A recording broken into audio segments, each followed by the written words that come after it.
ಶಿವಮೊಗ್ಗದ ಶುಗರ್ ಫ್ಯಾಕ್ಟರಿಯ ಬಳಿ ವೃದ್ಧ ಜೋಡಿಯ ಶವ ಪತ್ತೆಯಾಗಿದ್ದು, ವಿಷ ಸೇವಿಸಿ ಆತ್ಮಹತ್ಯೆ ಮಾಡಿಕೊಂಡಿರುವಂತಹ ಸ್ಥಿತಿಯಲ್ಲಿ ಈ ಮೃತದೇಹಗಳು ಪತ್ತೆಯಾಗಿವೆ. ಬುಧವಾರ ಸಂಜೆ ಮಲವಗೊಪ್ಪದಲ್ಲಿ ಒಂದು ಮರದ ಕೆಳಗೆ ಇಬ್ಬರ ಮೃತದೇಹಗಳು ಪತ್ತೆಯಾಗಿವೆ. ಅಪರಿಚಿತ ಶವಗಳ ಗುರುತು ಪತ್ತೆಯಾಗಬೇಕಿದೆ. ಸ್ಥಳಕ್ಕೆ ಶಿವಮೊಗ್ಗ ಗ್ರಾಮಾಂತರ ಪೊಲೀಸರು ಭೇಟಿ ನೀಡಿ ಪರಿಶೀಲನೆಯನ್ನ ನಡೆಸಿದ್ದಾರೆ. ದೇಹದ ಮೇಲೆ ಯಾವುದೇ ರಕ್ತದ ಕಲೆಗಳು ಪತ್ತೆಯಾಗಿಲ್ಲ. ಸದ್ಯ ಮೆಗಾನ್ ಆಸ್ಪತ್ರೆಯ ಶವಾಗಾರದಲ್ಲಿ ಮೃತದೇಹಗಳನ್ನ ಇಡಲಾಗಿದೆ.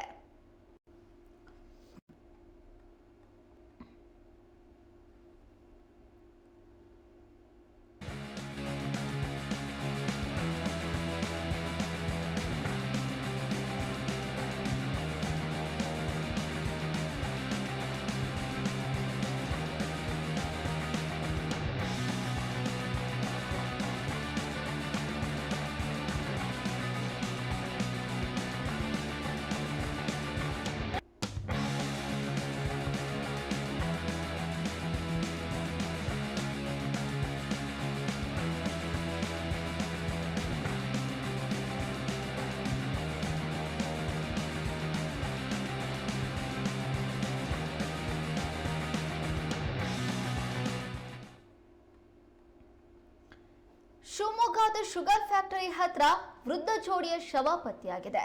ಅವರು ಯಾರು, ಎಲ್ಲಿಂದ ಬಂದಿದ್ದಾರೆ, ಯಾಕೆ ಇಲ್ಲಿ ಸಾವನ್ನಪ್ಪಿದ್ದಾರೆ ಅನ್ನೋ ಬಗ್ಗೆ ಇನ್ನೂ ಕೂಡ ಖಚಿತವಾದ ಮಾಹಿತಿ ಲಭ್ಯವಾಗಿಲ್ಲ. ಆದ್ರೆ ಇವರಿಬ್ಬರನ್ನ ನೋಡಿದಾಗ ವಿಷ ಸೇವಿಸಿ ಆತ್ಮಹತ್ಯೆಯನ್ನ ಮಾಡ್ಕೊಂಡಿರ್ಬೋದು ಅನ್ನುವಂತಹ ಮಾತುಗಳು ಕೇಳಿ ಬರ್ತಾ ಇವೆ. ಈಗಾಗಲೇ ಮೃತದೇಹಗಳನ್ನ ಮೆಗಾನ್ ಆಸ್ಪತ್ರೆಯ ಶವಾಗಾರದಲ್ಲಿ ಇಡಲಾಗಿದೆ. ದೇಹದ ಮೇಲೆ ಯಾವುದೇ ರಕ್ತದ ಕಲೆಗಳಿಲ್ಲ. ಹಾಗಾಗಿ ಆತ್ಮಹತ್ಯೆ ಮಾಡಿಕೊಂಡಿರುವಂತಹ ಶಂಕೆಯನ್ನ ವ್ಯಕ್ತಪಡಿಸಲಾಗಿದೆ. ಈಗಾಗಲೇ ಶಿವಮೊಗ್ಗ ಗ್ರಾಮಾಂತರ ಪೊಲೀಸರು ಸ್ಥಳಕ್ಕೆ ಭೇಟಿ ನೀಡಿ ಪರಿಶೀಲನೆ ನಡೆಸಿದ್ದಾರೆ.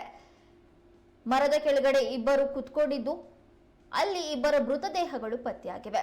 ಅಪರಿಚಿತ ಶವಗಳ ಗುರುತು ಕೂಡ ಪತ್ತೆಯಾಗಬೇಕಿದೆ.